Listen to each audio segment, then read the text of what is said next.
So, I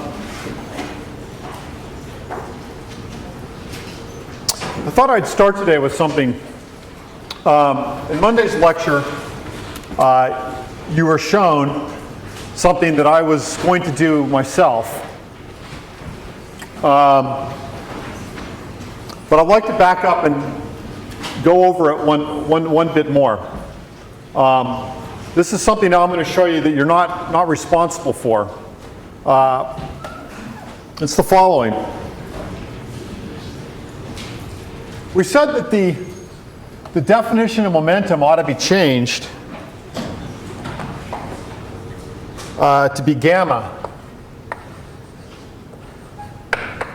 So the momentum in the x direction, instead of being mass times velocity, we should stick in this gamma factor, right? You are responsible for that. And then we said, well, what is it if I'm in a different frame and I'm looking at the momentum? Same particle, different frame, looking at it. I have to write down these quantities in the prime frame.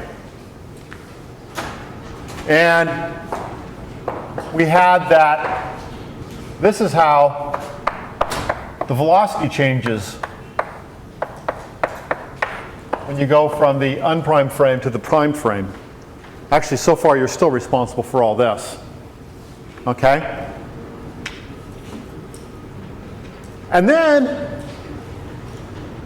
we wrote what was written down and was quoted as a homework result is that gamma u prime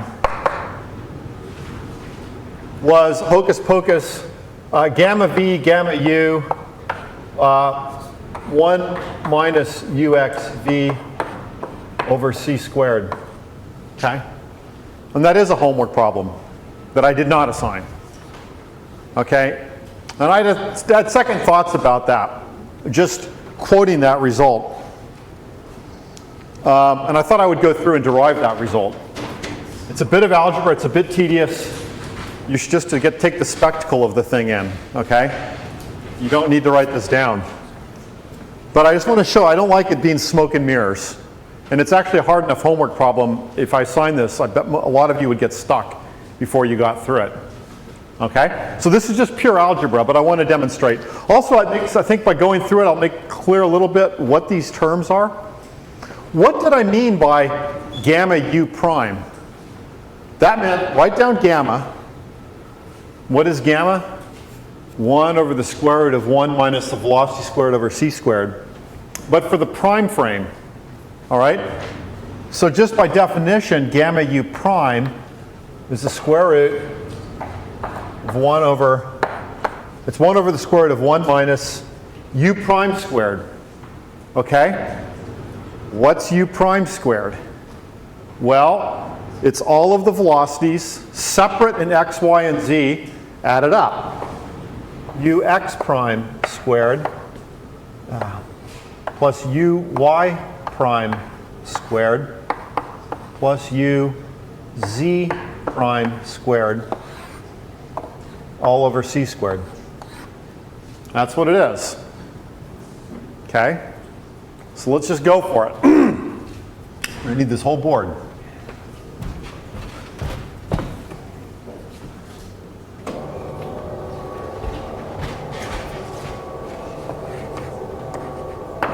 I certainly don't like writing 1 over a square root of something. Right? So I'm going to write in big brackets. That's 1 minus something. I'm going to close the brackets and raise it just to the minus 1/2 power. Right? Same thing, easier to write down. And now I've got to plug in, for these primes, their relationship to what they are in the unprimed frame.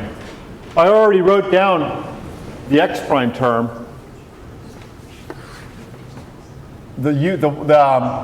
I'm having a space issue here, but the y prime term, you might remember,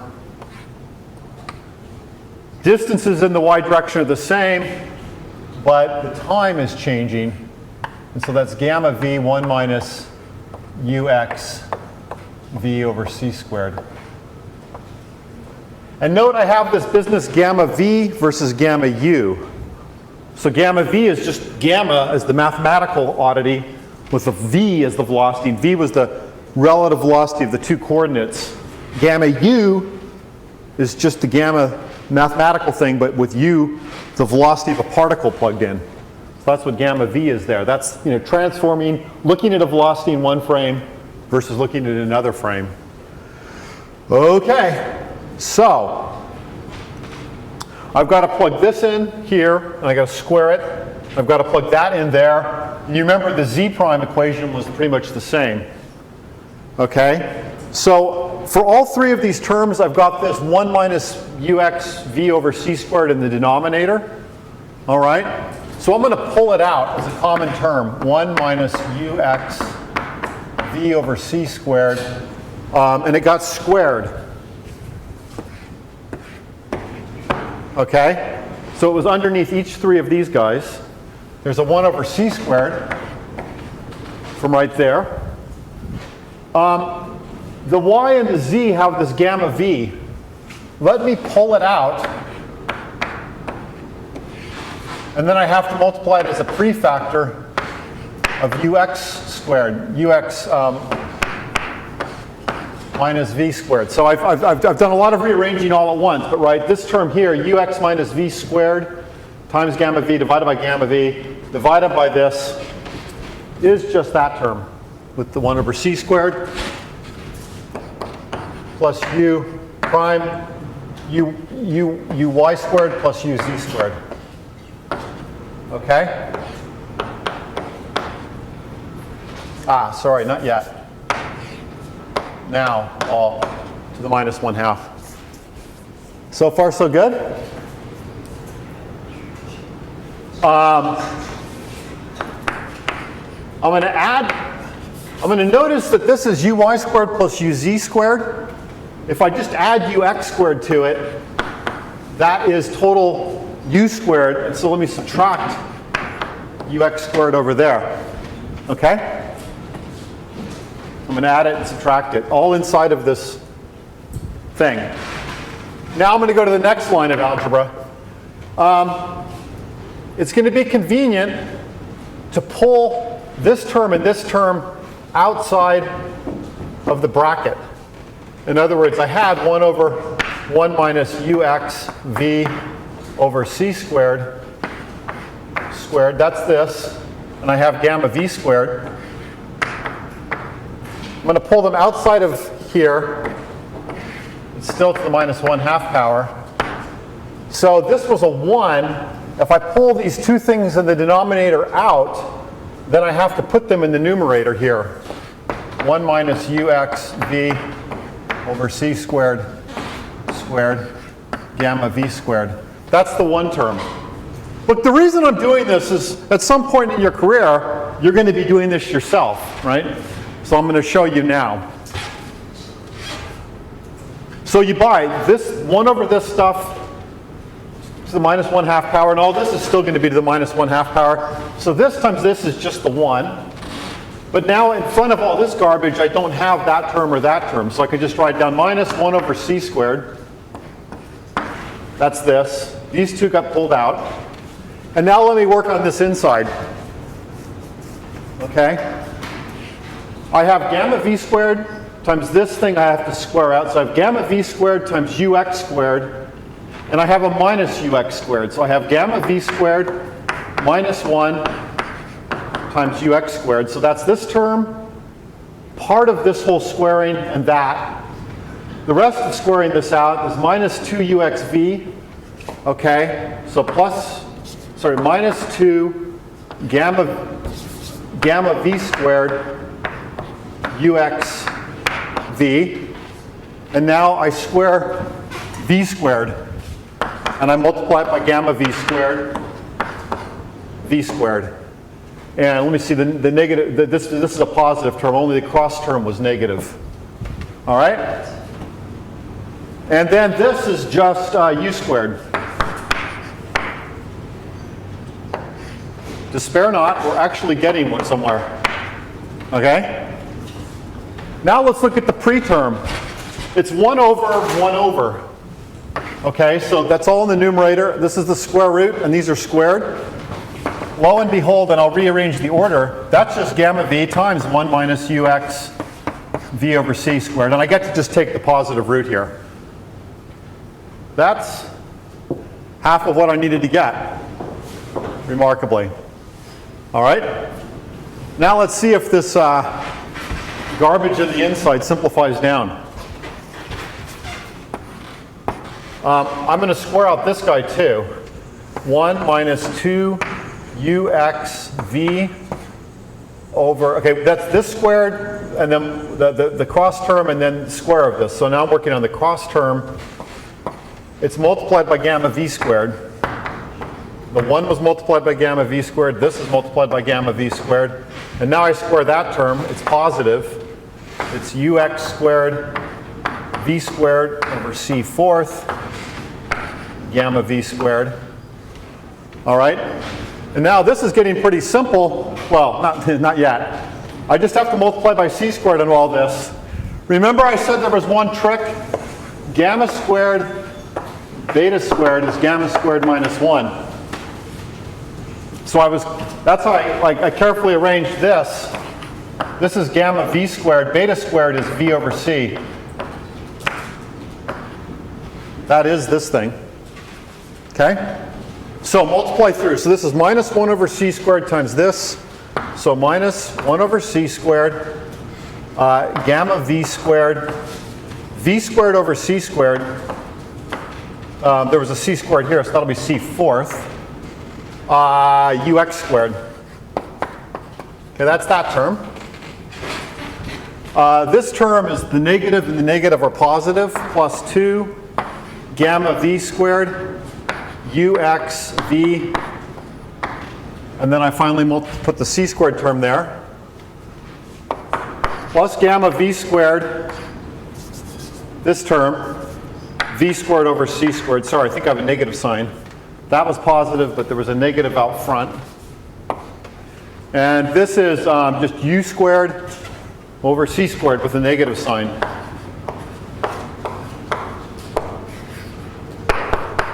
Now a bit of magic. 2uxv over c squared gamma vx squared with a negative sign. This is the same term, positive sign.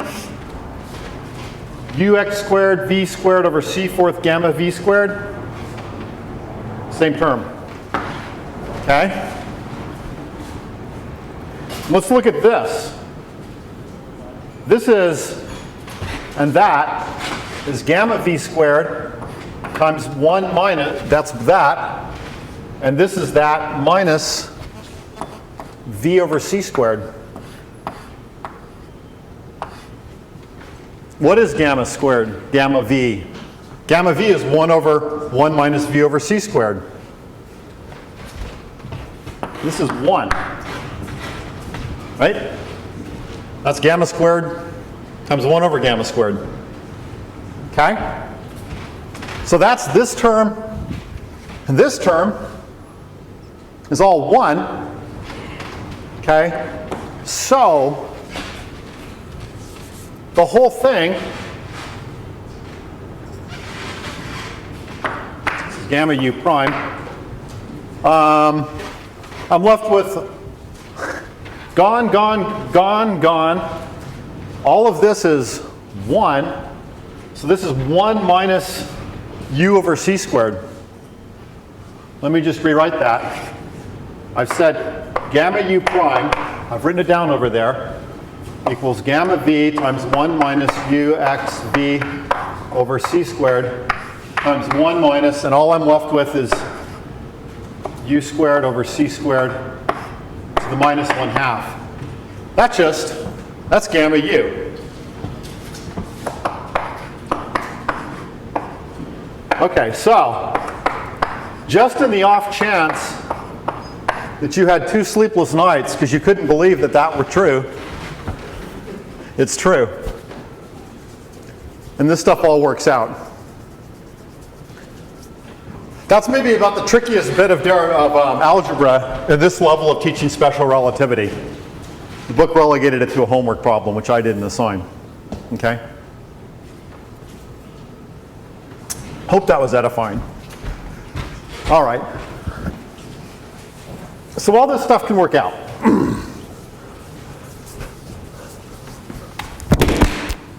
Dear. Not everything can work out. Well, this broke.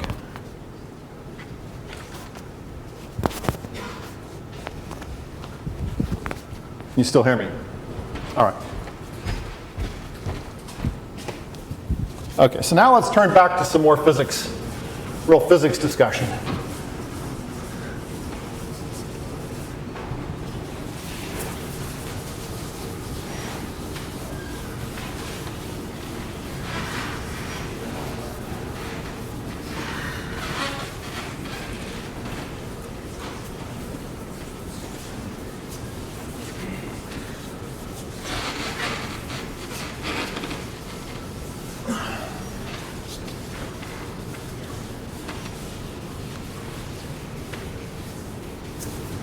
All right.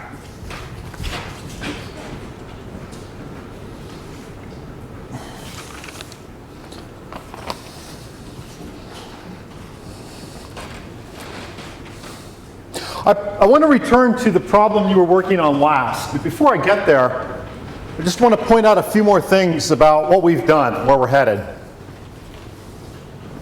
We said now that there's the total energy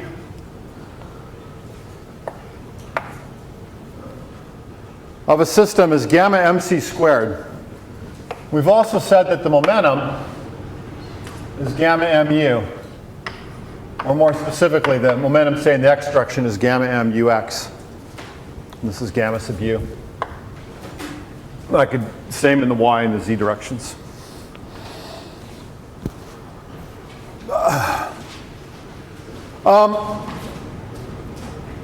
There's a homework problem I've assigned to you, which is just simply to take these two equations as an algebra exercise and to derive the following.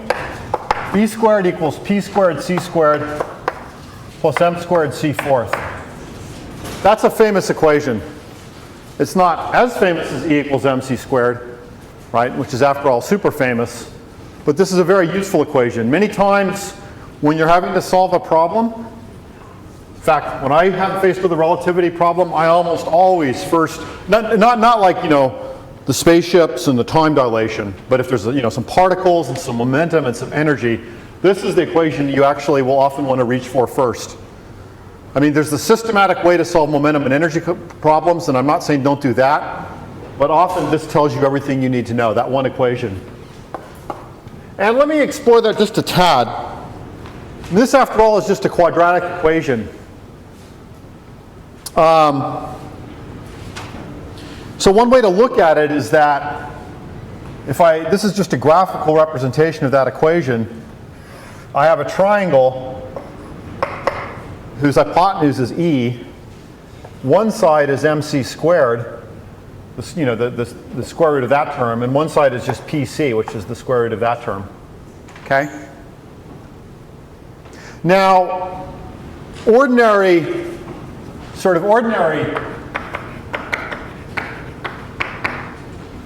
situations are what? And we showed last time that if the velocity is much less than c, E equals gamma mc squared. And again, this equation is consistent with these. It's just another way to rewrite these. Is approximately equal to mc squared plus 1/2 mv squared, right? The standard old kinetic energy. And with this equation, sort of the way to look at it, and this is a little bit hand-wavy, but it's roughly right, is that your energy here, there's mc squared, there's pc. So basically, it's like a triangle like that. And if you will, the hypotenuse here has a length which is mc squared plus an extra little bit, which is 1/2 mv squared. And if you want to prove that to yourself, just go through the steps where we showed that gamma mc squared for v much less than c worked out to that. Okay? So it's just kind of, I mean, so that's sort of the non-relativistic case.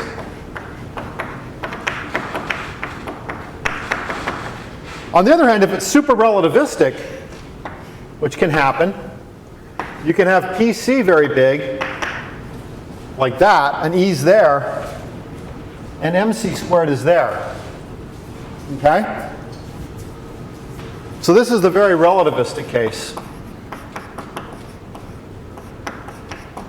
This is how it works out for quadratic equations, i.e. for right triangles, right? If one term dominates, the hypotenuse is going to be approximately equal to that one term, all right? So E is approximately equal to PC if PC is much, much, much larger than MC squared, all right? Or P is much larger than MC. When does that happen? Well, it happens in a very relativistic case. I'm sure you all have heard that the Large Hadron Collider at CERN turned on yesterday, and we're all still here, right? No black holes were formed that ate us alive. Protons in that collider are accelerated to where gamma is about 10 to the 4th. And in that case, these protons, this is their triangle. PC is much bigger than MC squared. They're going very, very close to the speed of light, okay? Their total energy is dominated by the momentum term. Another way it happens is if the momentum is very, if the mass is very small. A photon,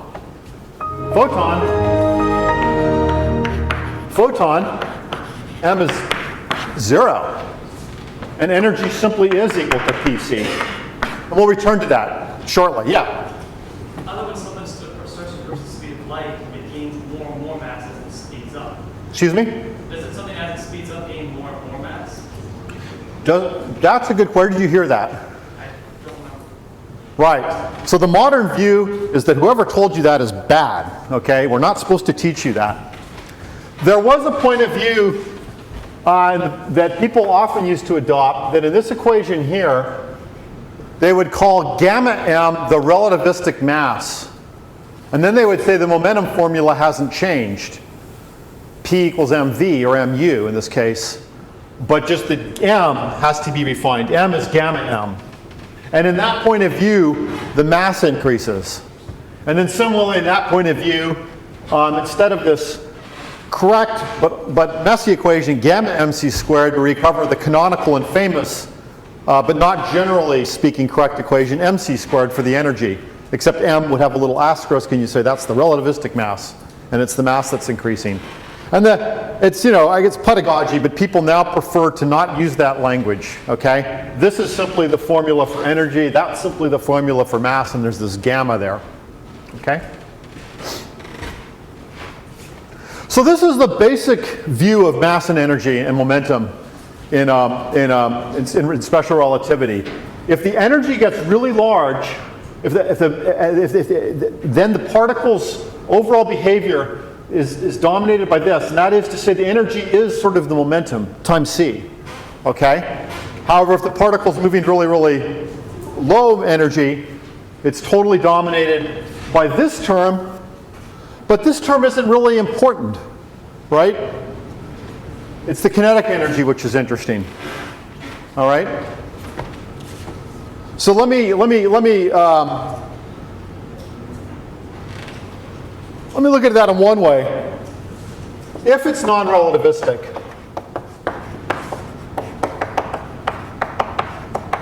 so energy is 1/2 mv squared.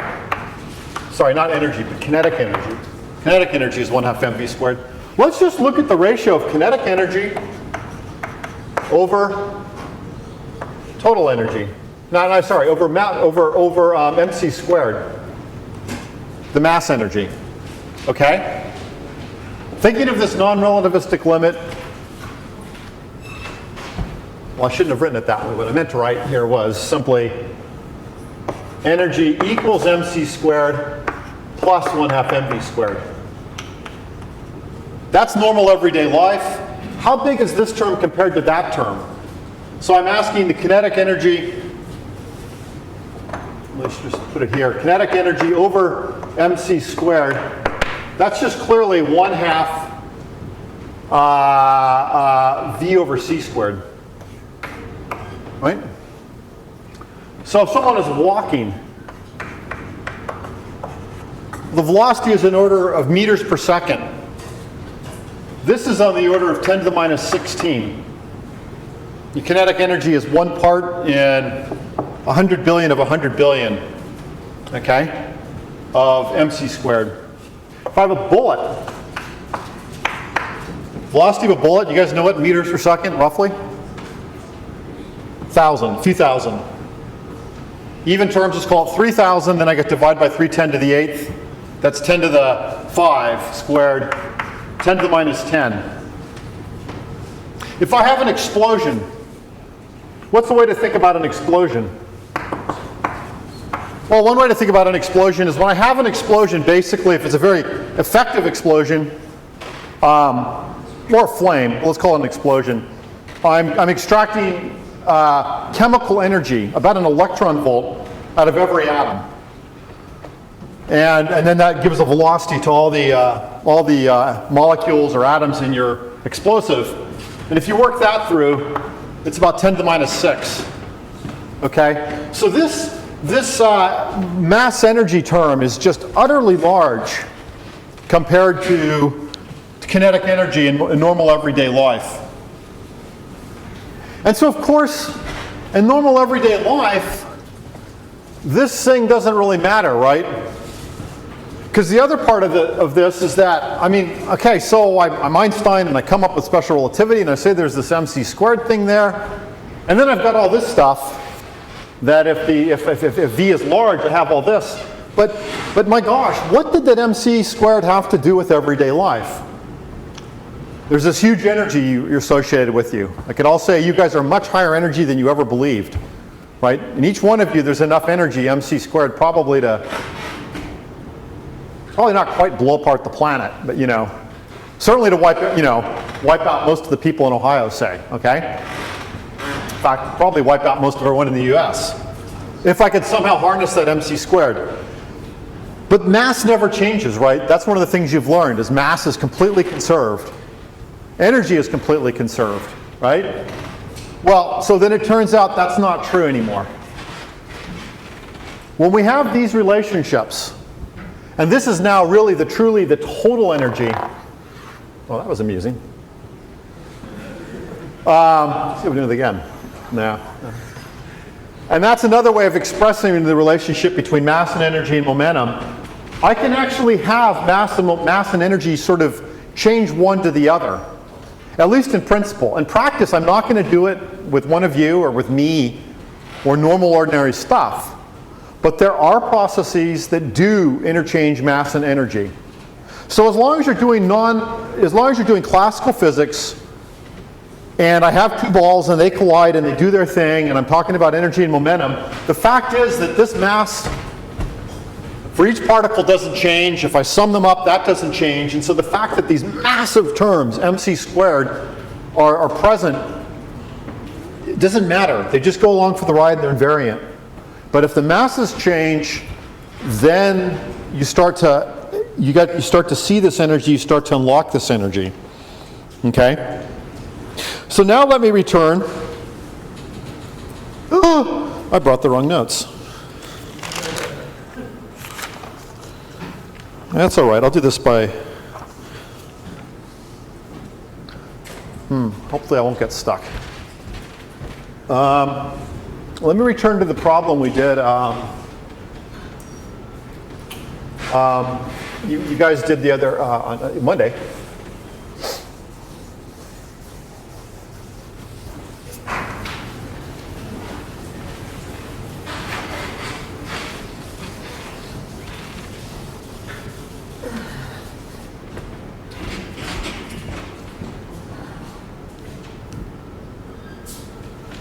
Two things I wanted to say. Okay, fine. Yeah. All right. We considered you guys considered a certain problem, which was that a neutron can spontaneously decay into a proton and an electron. And did Pete mention it, the neutrino? Yeah. And so that's a real fact of nature. Neutrons are not stable. They have a half-life of about 10 minutes, and they do that.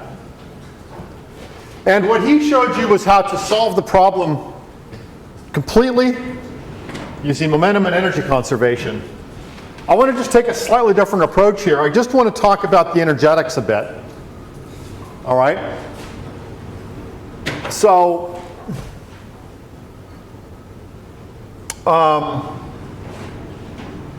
let's write down the energy equation. That E total is conserved. Okay?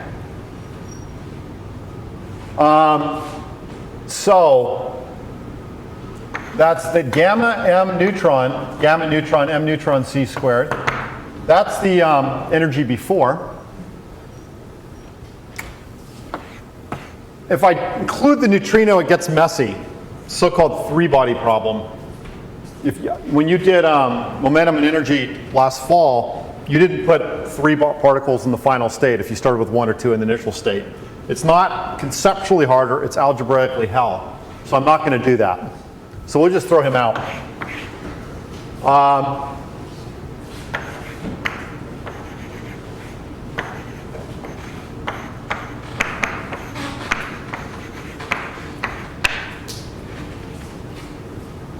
Okay. Now gamma n, if it starts at rest, is 1.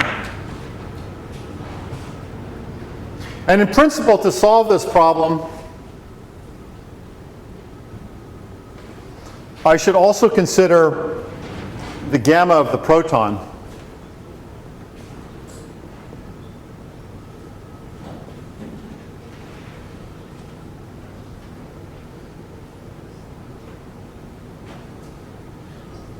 Okay? But in fact, if you solve it, which you were doing on Monday, you're solving it exactly, it turns out that the proton basically doesn't get much energy. And this is not something, we're not trying to teach you to recognize that. But it is the case if you have two heavy things and you kick off a light thing, and you actually kind of know that. If I put you on the ice, you know the problems you solve when you first learn energy momentum conservation. Person sits on the ice and they throw a baseball or something, okay? If the thing they throw is tiny compared to them in terms of its mass, they basically won't recoil much. They will recoil a little, but not much. So gamma p is approximately equal to 1. So really all I wanted to do is rearrange this equation to say mn minus mp c squared is gamma e. This is an approximate result. It's not exactly right, because I haven't accounted for the fact that in fact the proton has a little bit of kinetic energy at the end.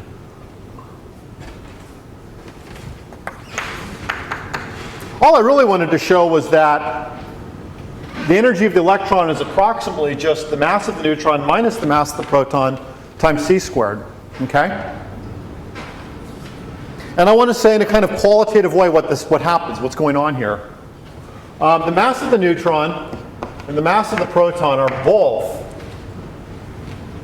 in units I'm not sure if you're familiar with, they're both about 10 to the 6th electron volts. Okay, so now, and I know you've seen this in chemistry, but let me just say it in physics terms. So you're used to an electron volt, right? You guys get a warm fuzzy about an electron volt, or no? No? Yes? I mean, an electron volt is the energy an electron gets if it falls through 1 volt. It's also the energy of a typical chemical reaction. In fact, a typical chemical reaction is less than an electron volt, but it's about that scale, right? That's kind of hot. The typical energy that a photon gets from a lamp. You guys have any idea? It's got to be at the same chemical scale because it's due to the motion of atoms, electrons and atoms. It's a couple eV. Okay? Visible light's about 2 to 3 eV. All right? And so the mass of a neutron and a proton,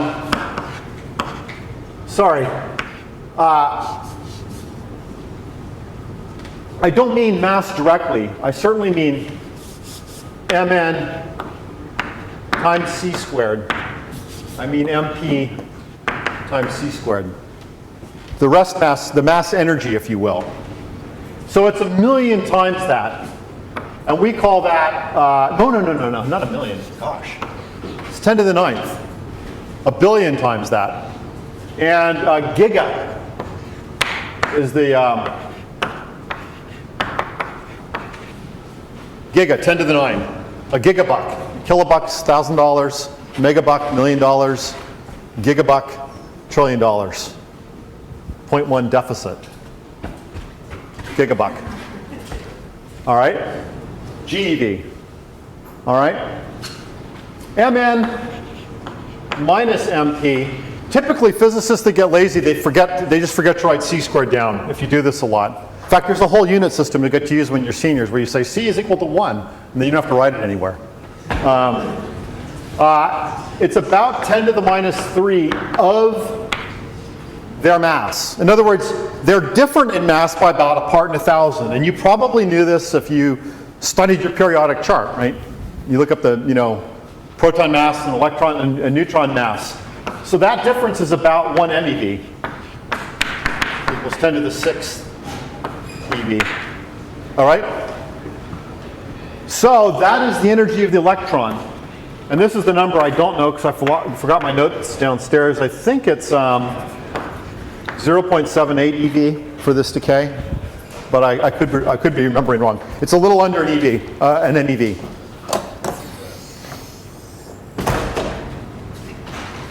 So now I'm going to come back to talking about nuclear energy and burning in the sun at the end of the course. Here we're talking about relativity as the basis for all this, but this is the key point I would make at this point. The typical types of nuclear reactions we get, we're changing neutrons into protons or vice versa, depending on which way the reaction's going. And we're getting out, when you change from one to the other, you basically are having mass changes which are about 0.1%, part in 1,000, of a GeV. And so per reaction, you get out about an MeV. This is why nuclear energy is so much more powerful than chemical energy. If you burn things, you're rearranging the atoms so that their electrons in the atomic shells rearrange themselves, and you get out the scale of an EV. For every single simple reaction in chemical burning, you actually get a fraction of an EV. For every single reaction in nuclear burning, you get out an MeV, up to a few MeV. Much higher for fusion than for fission, which is hydrogen bombs versus normal, uranium or plutonium bombs. Or just nuclear power, this would be the standard fission reactor is about an MeV. A fusion reactor would be about 10 MeV. Or not 10, but a few. Anyway, so that's so it's a factor of a million, flat out a factor of a million. But the actual energy content, if you could take the whole mass and just get it as energy, is another factor of 1,000 higher. And so where does that happen famously? I know this is predating you guys, dates me. Star Trek, right? In the old Star Trek, they had a matter-antimatter reactor. And you actually can, if you have matter, you have antimatter. You have a proton, there's something called an antiproton. That's what they're doing at CERN right now with the LHC. Protons, antiprotons, and they collide them, and kablowie. You get, actually, I'm not sure they use antiprotons at CERN, but we do this in particle reactors all the time. And what happens is when they meet, they just literally annihilate, the mass is gone. And EV4 is gamma mc squared for each particle twice, one for each particle. And then afterwards, there's no more mass left. There'll just be a photon, which just has P and C. And then that photon will go off and just eventually end up as heat. And you'll have literally gotten a billion EV per proton and electron.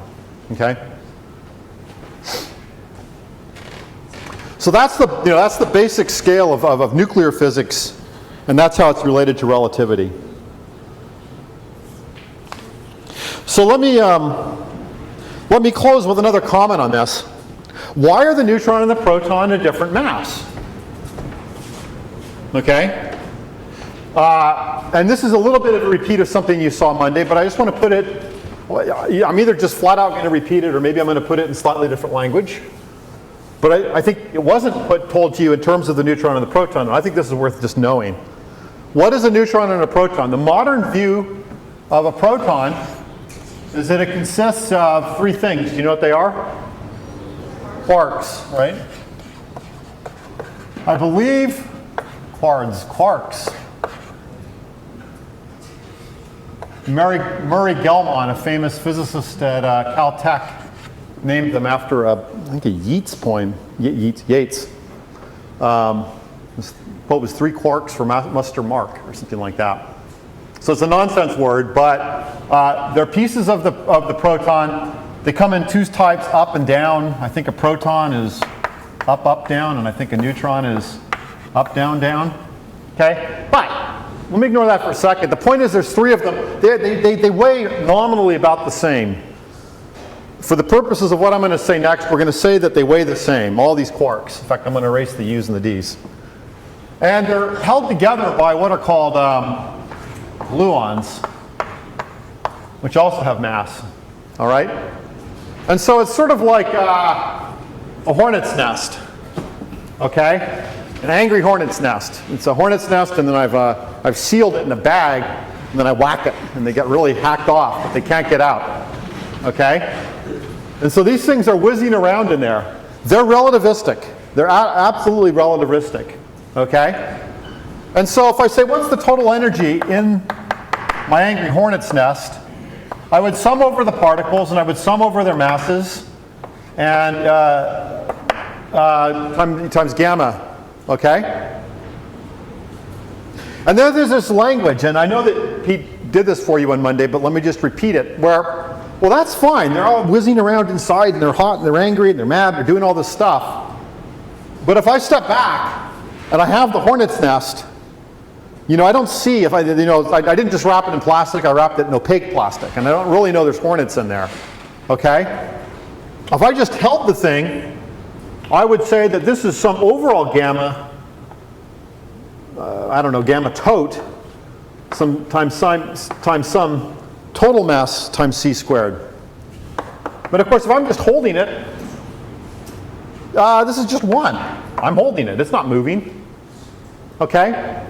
So there's this funny business of equating an mc squared with the sum of gamma I mi c squared for all the little bits. And for those bits, they're relativistic. Those hornets are really, really, really angry. Okay? And so that is the view of a neutron versus a proton. The reason the neutron is heavier than the proton is simply because the forces in the neutron are stronger than the forces in the proton by a little bit, part in 1,000, and the particles in the neutron at some level are racing around more in the neutron than the proton, and there's a slightly higher overall gamma factor for the proton than the neutron, for the neutron than the proton. I mean, I'm simplifying a bit just simply because the quarks are not exactly the same mass, but both affect center. Both affect center. And so there's a class of homework problem which is deceptively simple. I put this on the exam last year and everyone blew it, and I felt bad because it was supposed to be the easy one, and I just hadn't explained myself. If I ask you, the neutron is heavier than the proton by 1%, how much faster are the particles going in the neutron than the proton? What do we answer? Basically, I'm saying if m neutron is the sum on I, I'm going to divide by c squared, gamma I mi, for the neutron. What I can kind of say, on average, let's suppose there's some average, I'm speaking loosely here. So in the problem I said, suppose all the particles, I didn't call it a neutron or a proton, I called it a jug of water, I think. And I said all the particles in the water, say they're going 1 speed. Okay, so then the sum on gamma I would just be just the sum of gamma times the total mass. Okay? Or here we can say it's the average gamma. Let's say the mass is the same for all the particles inside. Okay, so this really would just be average gamma times the total mass. Okay? If that's for the neutron, and then for the proton I have some other gamma for the proton, and the masses are the same of all these little particles, then gamma of the proton divided by gamma of the neutron on average is just the, neutron over proton, is just the mass of the neutron divided by the mass of the proton. In other words, if this is 1.001, which it is, then on average the particles in the neutron just have a gamma that's bigger than by 1.001. The problem I gave everyone, as I said, suppose I heat a thing of water up to where it's doubled in mass. And it started with the particles effectively at rest from relativity purposes, so gamma was 1. I said, what's the final gamma? The answer is 2, okay? And everyone got confused because I hadn't laid this out clearly. There's a simple point. If you have a packet of things and you get all the particles moving in a relativistic way, you can double the mass simply by speeding all the particles up to where gamma is 2. From the outside point of view, you can't see that they're moving. And this isn't just an intellectual curiosity. This is the origin of mass differences of neutrons and protons. And you might have noticed, if you know your chemistry, that the neutron and the proton have a different mass if they're in a carbon atom than they're in a hydrogen atom.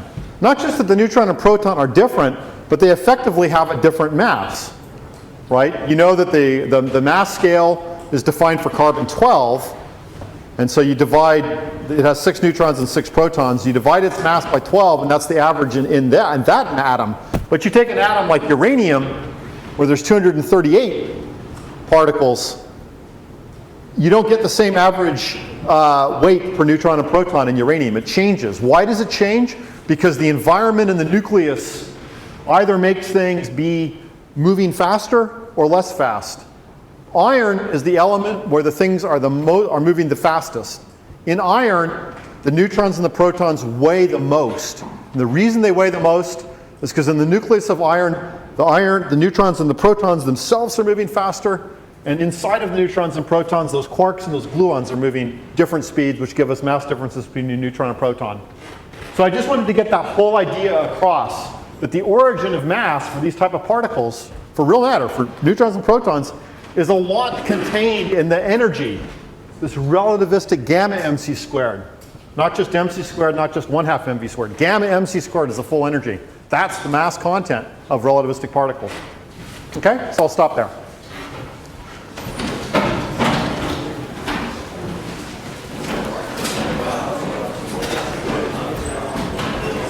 We're